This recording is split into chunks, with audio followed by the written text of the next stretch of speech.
नमस्कार मेरे प्यारे विद्यार्थियों, मैं राकेश पाटिल इस क्लास में आपका हार्दिक स्वागत करता हूं, हार्दिक अभिनंदन करता हूं। जितने भी प्यारे विद्यार्थी हैं सबको प्यार भरा नमस्कार और शुरुआत करते हैं आज की क्लास।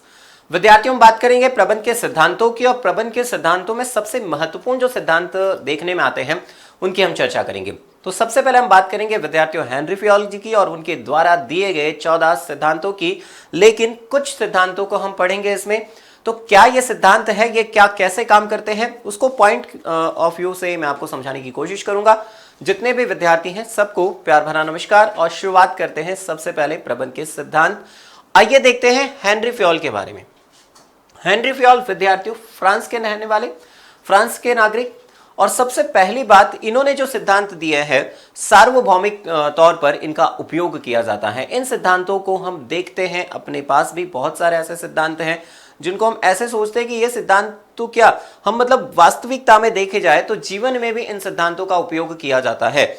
जैसे काफी सारे हम देखते हैं कि घर में भी इन सिद्धांतों को यूज किया जाता है, लेकिन हम समझ नहीं पाते हैं ये सिद्धांत जो है वास्तव में यहां पर दिए गए हैं। देखिए, आइए देखते हैं। सबसे पहले हम बात करते हैं इनके जीवन की।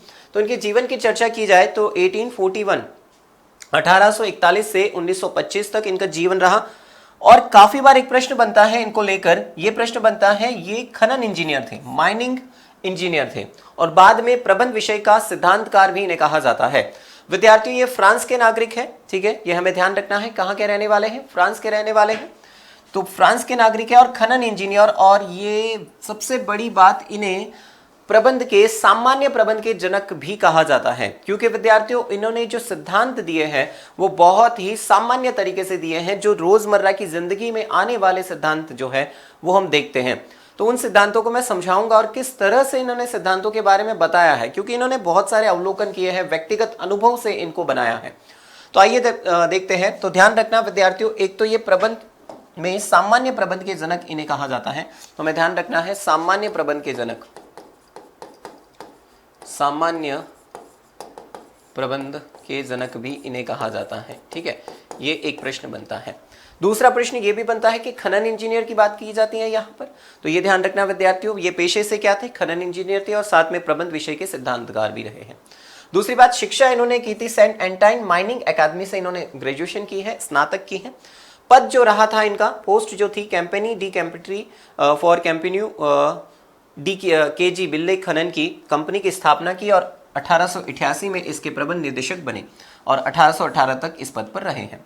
इन्होंने एक बुक लिखी थी फ्रांस में, ठीक है, फ्रांसीसी लैंग्वेज में, एडमिनिस्ट्रेशन इंडस्ट्रियली एट जर्नली, ठीक है। इसी बुक का अंग्रेजी अनुवाद हुआ था 1949 में, जर्नल एंड इंडस्ट्रियल मैनेजमेंट। ध्यान रखना, सामान्य एवं औद्योगिक प्रबंध। तो विद्यार्थियों इसी बुक के अंतर्गत 14 सिद्धांतों का उल्लेख किया गया है।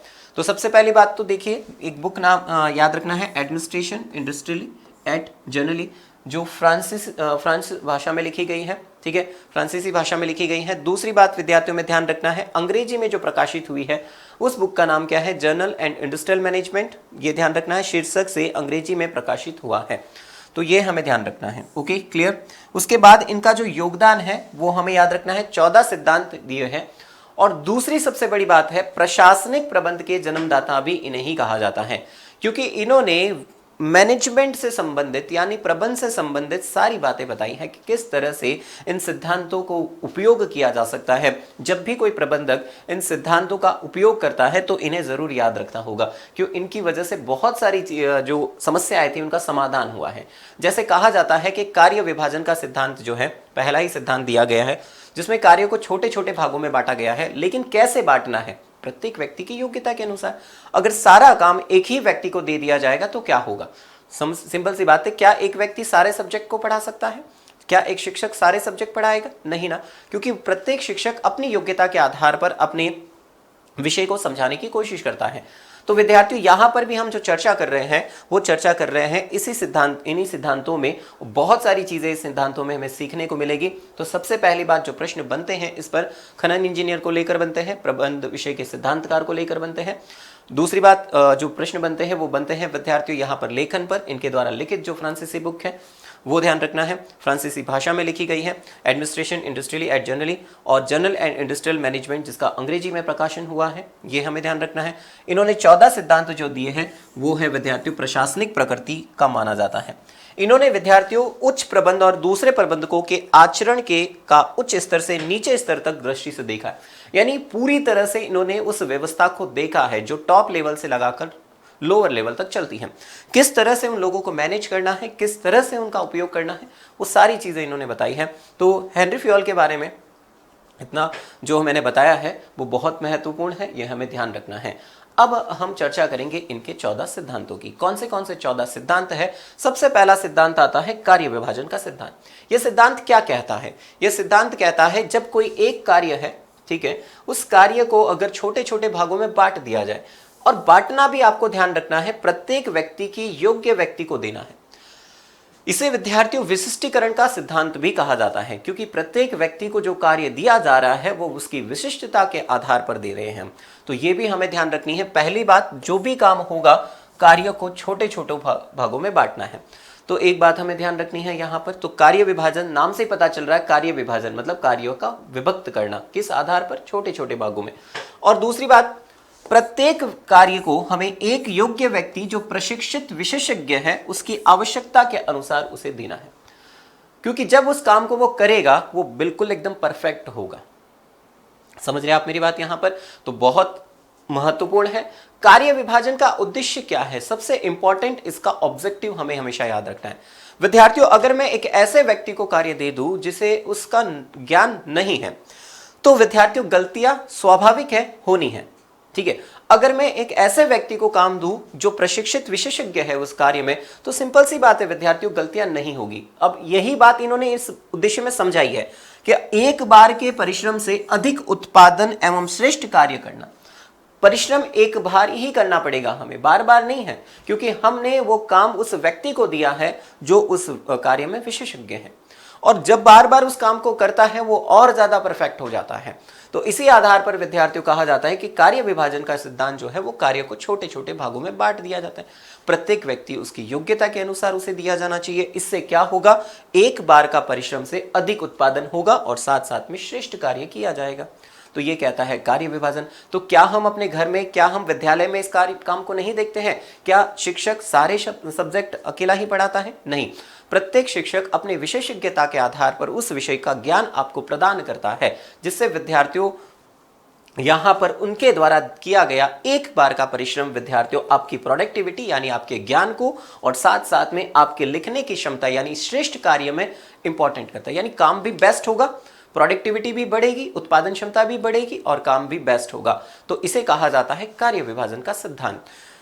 दूसरा सिद्धांत क्या है? अधिकार एवं उत्तरदायित्व। देखिए, हमेशा फ्योल ने देखा कि अगर किसी व्यक्ति को अधिकार ज्यादा दे दिए गए तो क्या होगा, और उत्तरदायित्व ज्यादा दे दिए गए तो क्या होगा। यही पर बात हम करेंगे दूसरे सिद्धांत की। दूसरा सिद्धांत है अधिकार एवं उत्तरदायित्व। इस सिद्धांत से हमें पता चलता है अधिकार का मतलब होता है निर्णय लेने की शक्ति। अगर आपके पास अधिकार है इसका मतलब आप निर्णय ले सकते हैं। लेकिन अगर मैं कहता हूं आपके पास उत्तरदायित्व है तो आपको जो काम दिया गया है, सौंपा गया है, उस काम को पूरा करना है। विद्यार्थियों, जब अधिकार दिया जाता है उसके अनुरूप उत्तरदायित्व दिए जाने बहुत जरूरी है, और अगर उत्तरदायित्व दिए जाते हैं तो उसके अनुरूप अधिकार दिए जाने जरूरी है। दोनों में असमानता हानि लाती है। कैसे सर? क्योंकि अगर मैं कहता हूं अधिकार ज्यादा दे दिए गए तो वहां पर विद्यार्थियों बात आपने देखी होगी, जब अधिकार राइट्स ज्यादा आते हैं दुरुपयोग उसका ज्यादा होता है। लेकिन अगर विद्यार्थियों उत्तरदायित्व के समान ही अधिकार दिए जाए तो सिंपल सा कंसेप्ट है, दोनों बिल्कुल सही चलेंगे। तो इन्होंने यही कहा है। तो अधिकार क्या है? आदेश देने एवं आज्ञा पालन कराने का अधिकार, यानी आपके पास निर्णय लेने की शक्ति है जिसकी वजह से आप आदेश दे सकते हैं और आज्ञा का पालन कराने का आपके पास अधिकार है। और इसी तरह से उत्तरदायित्व होता है इसका उप सिद्धांत, मतलब जो कार्य सौंपा गया है उस काम को आपको पूरा करना। लेकिन विद्यार्थियों, अगर आपके पास पर्याप्त मात्रा में अधिकार नहीं है तो सिंपल है, आप उस उत्तरदायित्व को पूरा नहीं कर सकते हैं। ठीक है, काफी बार कहा जाता है कि दोनों में समानता बहुत जरूरी है, यह देखना हमें जरूरी है। प्रबंधक को अधिकार और उसके समान उत्तरदायित्व की आवश्यकता होती है। एक प्रबंधक को जब अधिकार सौंपे जाते हैं तो उसके समान उसको उत्तरदायित्व दे। और अगर उसे उत्तरदायित्व दिए जा रहे हैं, जैसे अगर मैं ये कहता हूं एक विक्रय प्रबंधक को कहा जाता है विक्रय करने के लिए विद्यार्थियों, लेकिन उसे पर्याप्त मात्रा में अधिकार नहीं दिए या उत्तरदायित्व नहीं दिए तो वो कार्य नहीं करेगा। जैसे एक विक्रय प्रबंधक का काम क्या है, विक्रय करवाना है, लेकिन विद्यार्थियों अगर वो कस्टमर, जैसे मान लीजिए कोई कस्टमर आता है और उसे 60 दिन की उधार नीति के आधार पर माल बेचने का है, लेकिन काफ़ी बार विद्यार्थियों विक्रय प्रबंधक को यह अधिकार नहीं दिया जाता है कि वो ज़्यादा उधार नीति के आधार पर उसे दिन दे सके, जिसकी वजह से वो ज़्यादा से ज़्यादा क्या कर सके, माल को खरीद सके खरीदने वाला। लेकिन विद्यार्थियों काफ़ी बार होता है, क्योंकि विक्रय प्रबंधक का काम है विक्रय करना, ठीक है, उसे विक्रय करना पड़ेगा, उसे टारगेट पूरा करना पड़ेगा। आपने अधिकार उत्तरदायित्व तो दे दिया कि विक्रय करना है, लेकिन उसके अनुसार अधिकार नहीं दिए तो वो उस टारगेट को पूरा नहीं कर पाएगा। तो इसीलिए कहा जाता है कि अधिकार और उत्तरदायित्व में क्या होना चाहिए। काफी बार अधिकार ज्यादा दे दिए तो दुरुपयोग हो जाएगा वहां पर, तो इसीलिए कहा जाता है विद्यार्थियों दोनों में समानता जरूरी है। दोनों में क्या जरूरी है, समानता जरूरी है। अधिकार और उत्तरदायित्व में समानता जरूरी है। प्रबंधक के पास उत्तरदायित्व को निभाने के लिए आवश्यक अधिकार होने चाहिए, और अगर अधिकार अधिक हुए तो दुरुपयोग होगा, अगर उत्तरदायित्व ज्यादा हुए काम समय पर पूरा नहीं होगा। दोनों चीजें हमें ध्यान रखनी है कि अधिकार और उत्तरदायित्व बहुत जरूरी है।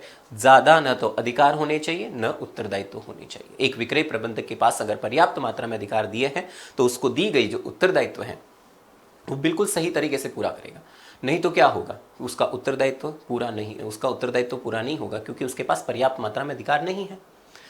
तो इसी तरह से हमें ध्यान रखना है, पहला कार्य विभाजन, दूसरा अधिकार उत्तरदायित्व। क्या कहता है, अधिकार निर्णय लेने की शक्ति, उत्तरदायित्व जो कार्य सौंपा गया है उस काम को पूरा करना। लेकिन विद्यार्थियों एक बात हमें ध्यान रखनी है, दोनों में समानता होनी जरूरी है। आवश्यकता से अधिक कोई चीज नहीं चाहिए हमें, दोनों पर्याप्त मात्रा में होंगे तो ही काम सही तरीके से किया जा सकता है। चलिए आगे बढ़ते हैं, और नेक्स्ट जो हमारा रहेगा वो है अनुशासन। अनुशासन का मतलब सीधा सा है, अनुशासन का मतलब होता है विद्यार्थियों संगठन जो है कार्य करने के लिए कुछ आवश्यक नियम और नौकरी की शर्तें बनाता है। देखिए डिसिप्लिन क्या केवल कर्मचारियों के लिए आवश्यक है? नहीं सर, प्रबंधक और कर्मचारी दोनों के लिए होता है अनुशासन का होना। अगर किसी ऑर्गेनाइजेशन में केवल डिसिप्लिन शब्द जो है वो केवल कर्मचारियों के लिए बनाया गया है तो वो गलत है, क्योंकि अगर एक प्रबंधक डिसिप्लिन नहीं करता है यानी अनुशासन में नहीं रहता है तो क्या उनके अधीनस्थ, क्या उनके कर्मचारी सीख पाएंगे क्या उनसे? नहीं, फिर तो वो गलत हो जाएगा। इसी तरह से कहा जाता है चाहे वो प्रबंधक है, चाहे वो कर्मचारी है, चाहे अधीनस्थ है, उन सब के लिए एक डिसिप्लिन, एक जैसा डिसिप्लिन होना बहुत जरूरी है। क्योंकि विद्यार्थियों इसमें नौकरी की शर्तें, ठीक है, और कुछ नियम होते हैं जिससे उसका पालन करना, यही तो डिसिप्लिन है। जो नौकरी की शर्तें हैं, जैसे कहा गया है कि किसी ऑर्गेनाइजेशन का टाइम 9 to 6 है, 9 to 6 है, 6 है या 10 to 6 है, जैसा भी है, ठीक है। लेकिन विद्यार्थियों वहां पर जो प्रबंधक है वो लेट आ रहा है। कुछ रूल्स एंड रेगुलेशंस सबके लिए समान है, सिंपल सी बात है, नौकरी की शर्तें हैं, नियम है। अनुशासन के लिए प्रत्येक स्तर पर अच्छे पर्यवेक्षक होने जरूरी है, प्रत्येक स्तर पर अच्छे पर्यवेक्षकों का होना जरूरी है, ठीक है। तो हमें ध्यान रखना है अनुशासन के लिए प्रत्येक स्तर पर किसका होना जरूरी है, पर्यवेक्षकों का होना जरूरी है। स्पष्ट समझौते, संतोषजनक समझौते और दंड के न्यायोचित विधान की आवश्यकता है। अगर कोई गलती करता भी है तो सजा की भी होनी चाहिए, क्योंकि विद्यार्थियों काफी बार होता है कि डिसिप्लिन जो है वो आपको बांधकर तो रखता है लेकिन एक ऊंचाइयों की ओर लेकर जाता है। अगर आप डिसिप्लिन होकर, जैसे कहा जाता है एक विद्यार्थी के लिए अनुशासन का होना बहुत जरूरी है। अगर एक विद्यार्थी उस अनुशासन में रहकर अपनी विद्या को अर्जित करता है, ग्रहण करता है और अपने लक्ष्य तक पहुंच रहा है, इसका मतलब वो बहुत बढ़िया डिसिप्लिन होकर, क्योंकि काफी बार होता है कि समय जो हमारा पढ़ने का है एक निश्चित होता है कि हम इस समय में पढ़ना है और अनुशासन से हम पढ़ते हैं, उस समय बहुत जरूरी है, हमने समझौता कर रखा है कि हमें पढ़ना है तो पढ़ना है। तो प्रत्येक स्तर पर यदि अच्छे पर्यवेक्षक होंगे तो अनुशासन बना रहेगा। मैं ये कहता हूं निम्न स्तर के ऊपर जो होता है मध्य स्तर, वो अगर मध्य स्तर को ऑब्जर्व करता रहे, देखता रहे, समझता रहे तो अनुशासन में रहेंगे। निम्न स्तर के लोग अगर विद्यार्थियों, मैं ये कहता हूं कि श्रमिकों को देखते रहे, समझते रहे, ऑब्जर्व करते रहे तो अनुशासन में रहेंगे सारे श्रमिक। तो इसी तरह से हम समझ सकते हैं इन सब चीज़ों को। तो एक बात हमें ध्यान रखनी है, जैसे अगर मान लीजिए एक समझौता हो रखा है किसके बीच में, प्रबंधक और श्रमिक के बीच में, कि अगर कोई मान लीजिए कंपनी थोड़ी हानि में चल रही है, ठीक है, तो प्रबंधक और श्रमिकों के बीच में एक समझौता हो रखा है, क्या हो रखा है कि अगर श्रमिक बिना वेतन के एक्स्ट्रा टाइम दे के उत्पादन क्षमता को बढ़ा देते हैं तो उनको क्या कर दिया जाएगा, इन फ्यूचर जब भी प्रबंधक कंपनी को लाभ होगा तो उनके वेतन में वृद्धि कर दी जाएगी, ठीक है, उनको एक्स्ट्रा पेमेंट दे दिया जाएगा। अगर ऐसा होता है तब तो ठीक है, क्योंकि डिसिप्लिन कहता है कि आपकी नौकरी की शर्तें और सबका पालन करना। अगर प्रबंधक उसका पालन नहीं करता है, श्रमिकों ने तो काम कर दिया, वो श्रमिकों ने काम कर दिया, श्रमिकों ने क्या कर दिया, अपने एक्स्ट्रा टाइम ओवर टाइम करके उस काम को तो कर दिया। अब प्रबंधक की जब बारी आती है और प्रबंधक उस समझौते को नकार देता है और कह देता है इस तरह का किसी प्रकार का समझौता नहीं हुआ, तो जो नौकरी की शर्तों में पालन करने की बात की गई थी, इसका मतलब वहां पर प्रबंधक जो है वहां पर अनुशासन का उल्लंघन कर रहा है। तो विद्यार्थियों बहुत जरूरी होता है, चाहे वो कोई भी स्तर पर हो, तो चाहे वो प्रबंधक हो चाहे श्रमिक हो, दोनों के लिए पर्यवेक्षक दोनों के लिए अनुशासन का होना जरूरी है। तो इसीलिए कहा जाता है, तो ये हमें ध्यान रखना है। तो इसे कहते हैं हम अनुशासन का सिद्धांत। कौन सा सिद्धांत है ये? अनुशासन का सिद्धांत। क्योंकि हेनरी फयोल ने देखा कि डिसिप्लिन होना जरूरी है, चाहे वो प्रबंधक है चाहे वो श्रमिक है। श्रमिक केवल डिसिप्लिन में रहकर काम करेगा ऐसा स्वाभाविक है? नहीं, क्योंकि विद्यार्थियों जब सिंपल सी बात है प्रबंधक होगा तब श्रमिक अच्छे से काम कर पाएगा। डिसिप्लिन होना सबका जरूरी है। तो इसी तरह से हमने यहाँ पर 3 सिद्धांतों को पढ़ा है। अगला सिद्धांत जो है वो क्या कहता है? आदेश की एकता। आदेश की एकता का मतलब यहां पर क्या है? सिंपल सा कंसेप्ट है। आदेश की एकता का मतलब होता है प्रत्येक कर्मचारी का एक ही अधिकारी से आदेश लेना जरूरी है। अगर वह कर्मचारी एक से अधिक से आदेश लेता है तो समस्या है। कैसे सर? क्योंकि विद्यार्थियों अगर हम एक से अधिक से आदेश लेते हैं तो गड़बड़ हो जाएगा मामला। क्या हो जाएगा? मामला गड़बड़ हो जाएगा। देखिए, अगर मैं आपसे कहता हूं कि ये एक अधीनस्थ है, ठीक है, अब यहां पर एक प्रबंधक है, अधीनस्थ नहीं है, ये प्रबंधक है। अगर ये प्रबंधक अपने अधीनस्थों को आदेश दे रहा है तो बिल्कुल सही है, क्योंकि दोनों एक ही से आदेश ले रहे हैं। प्रत्येक कर्मचारी एक ही अधिकारी से आदेश ले। अगर मैं इसको इस तरह से बना दूं, ए और बी ये दोनों प्रबंधक हैं, और ये बी और ये सी, ठीक है।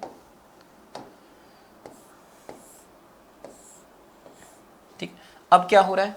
यानी एक जो अधीनस्थ है, 2 अधीनस्थ है, एक अधीनस्थ है, वो 2 से आदेश ले रहे हैं। ये बी भी 2 से आदेश ले रहा है, ठीक है।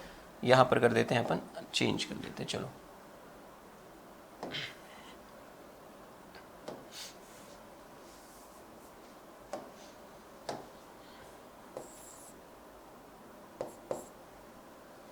ठीक है,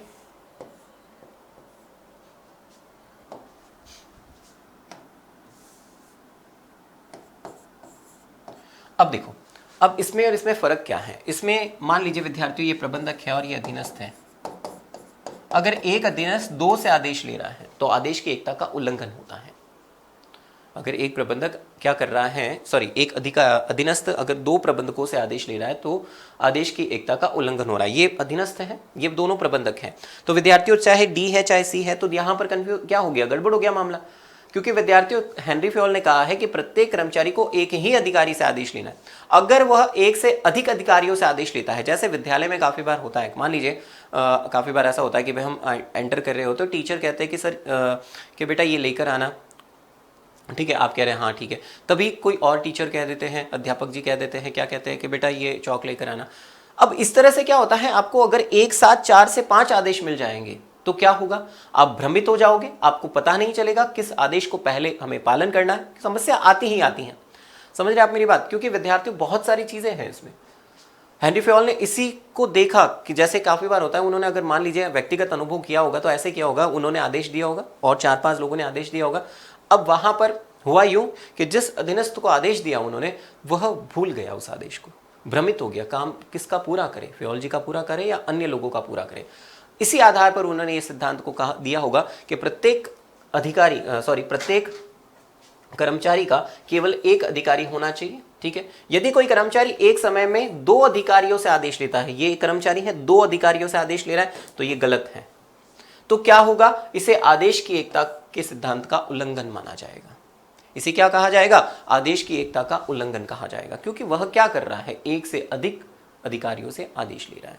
तो इस तरह से हम कह सकते हैं यहां पर विद्यार्थियों, औपचारिक संगठन जो एक फॉर्मल तरीका होता है, एक औपचारिक संगठन होता है, एक अनौपचारिक संगठन होता है।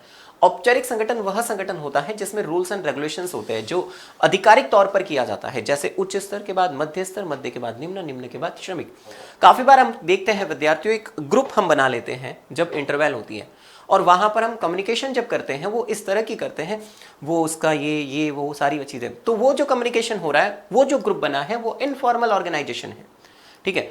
जबकि काफी बार विद्यार्थियों औपचारिक संगठन जो होगा, जो आधिकारिक तौर पर बनाया जाएगा, जिसमें उच्च स्तर कम्युनिकेट करेगा मध्य को, मध्य करेगा निम्न को, और निम्न करेगा श्रमिक को। एक आधिकारिक तौर है इसमें, ठीक है, इस तरह से।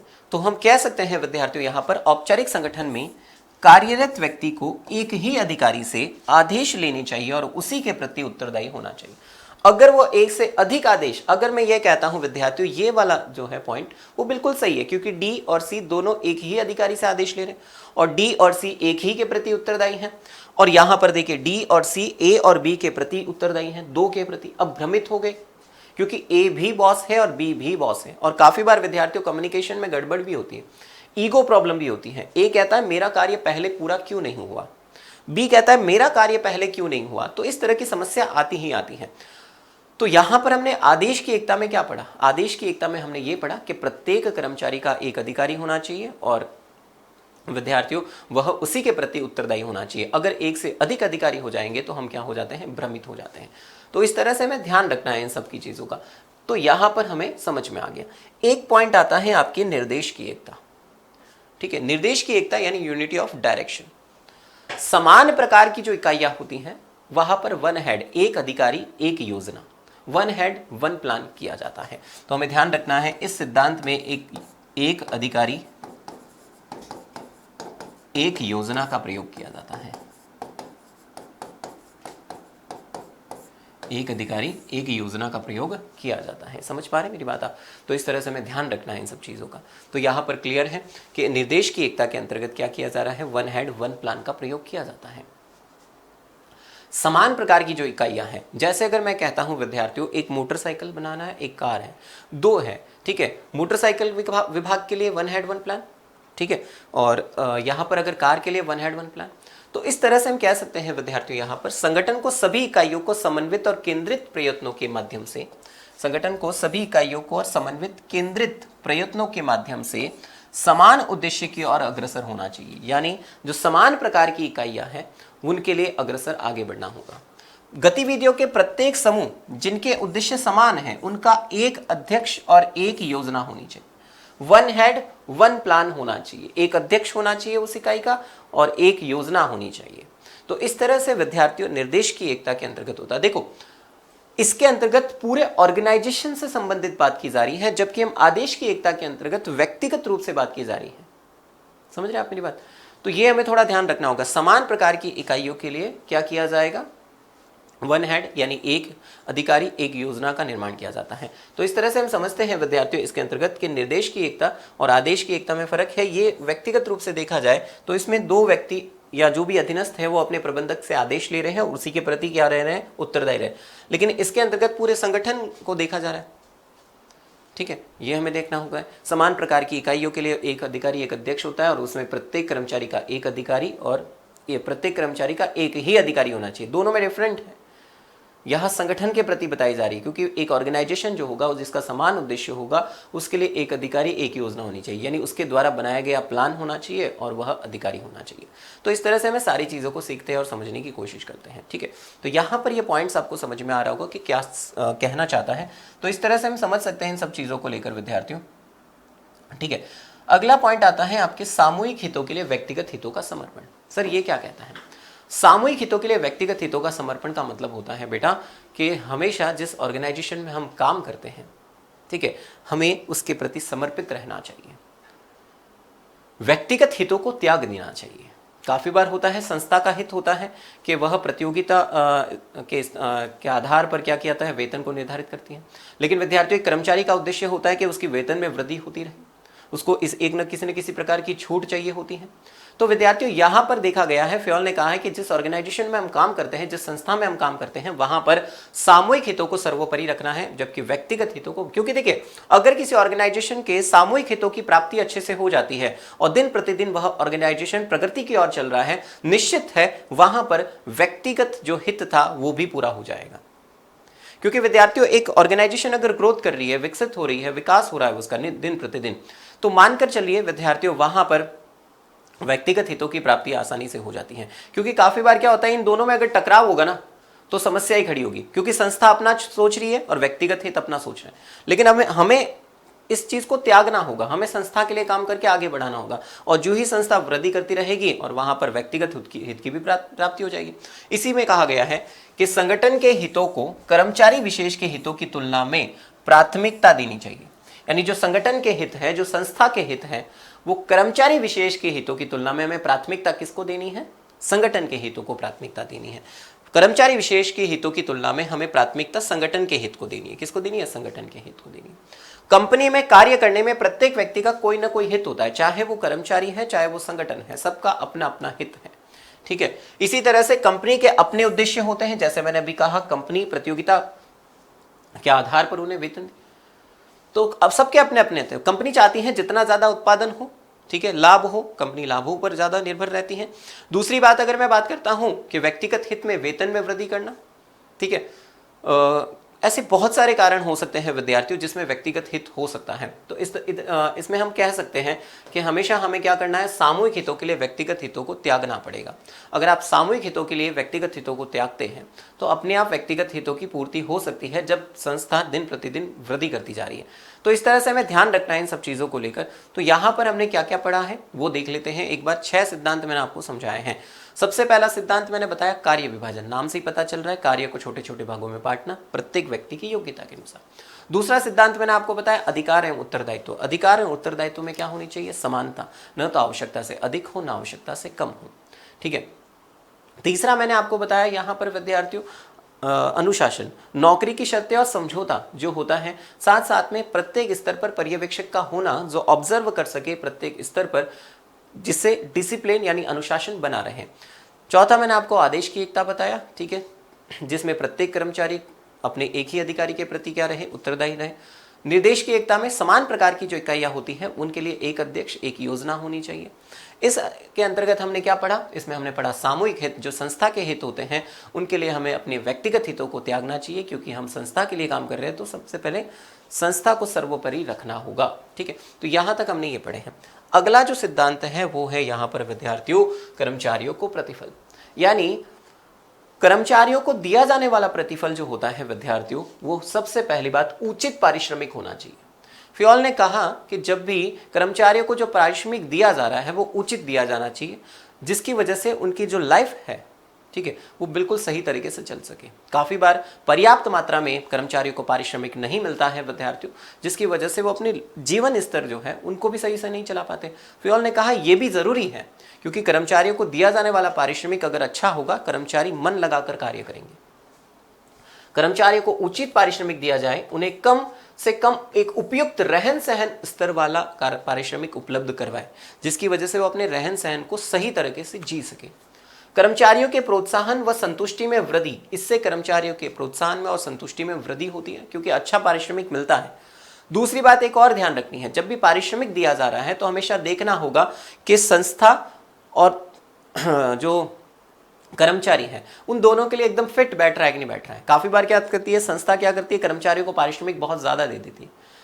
वो कर्मचारियों संस्था की सीमा से बाहर नहीं होना चाहिए, और कर्मचारियों को इतना पारिश्रमिक जरूर दे जिनकी वजह से उनका रहन सहन अच्छा चल सके, बढ़िया हो सके, कर्मचारी प्रोत्साहित हो सके, वृद्धि से मतलब अच्छे से कार्य कर सके। तो इस तरह से हम कह सकते हैं कर्मचारी के प्रोत्साहन और संतुष्टि। कर्मचारियों में समर्पण भावना का विकास होता है इससे, और श्रम परिवर्तन दर में कमी आती है, यानी कर्मचारी संस्था को छोड़कर नहीं जाते हैं, क्योंकि अगर अच्छा पारिश्रमिक मिलता है तो कर्मचारी संस्था को छोड़कर नहीं जाएंगे। तो यहां पर हमने क्या समझा? हमने समझा कि कर्मचारियों को प्रतिफल उचित मिलना चाहिए, रहन सहन के अनुसार, यानी वो पर्याप्त अपनी रहन सहन को सही तरीके से उपलब्ध हो सके, सही तरीके से चला सके, कर्मचारियों के प्रोत्साहन और संतुष्टि में वृद्धि हो सके, कर्मचारियों में समर्पण की भावना का विकास हो से, और इतना तो पारिश्रमिक मिलना ही चाहिए कर्मचारियों जिसकी वजह से वो अपने जीवन स्तर को सही तरह से व्यवस्थित तरीके से चला सके। ये सारे जो सिद्धांत दिए हैं वो हेनरी फ्योल के द्वारा दिए गए हैं। 7 सिद्धांतों का हमने अध्ययन किया है। बहुत अच्छे से मैंने आपको समझाया है कि किस तरह से ये कार्य करते हैं, क्योंकि बहुत जरूरी है एक ऑर्गेनाइजेशन में इन सिद्धांतों का पालन करना, क्योंकि एक ऑर्गेनाइजेशन अगर इन सिद्धांतों का पालन करता है विद्यार्थियों, तो अग्रसर आगे वो बढ़ता ही रहता है। तो इस तरह से यहाँ पर मैंने इन 7 सिद्धांतों को आपको समझाया है। तो आशा करता हूँ इन सिद्धांतों के बारे में आपको समझ में आया होगा। बहुत बहुत धन्यवाद मेरे प्यारे विद्यार्थियों। स्वस्थ रहना है और मस्त रहना है।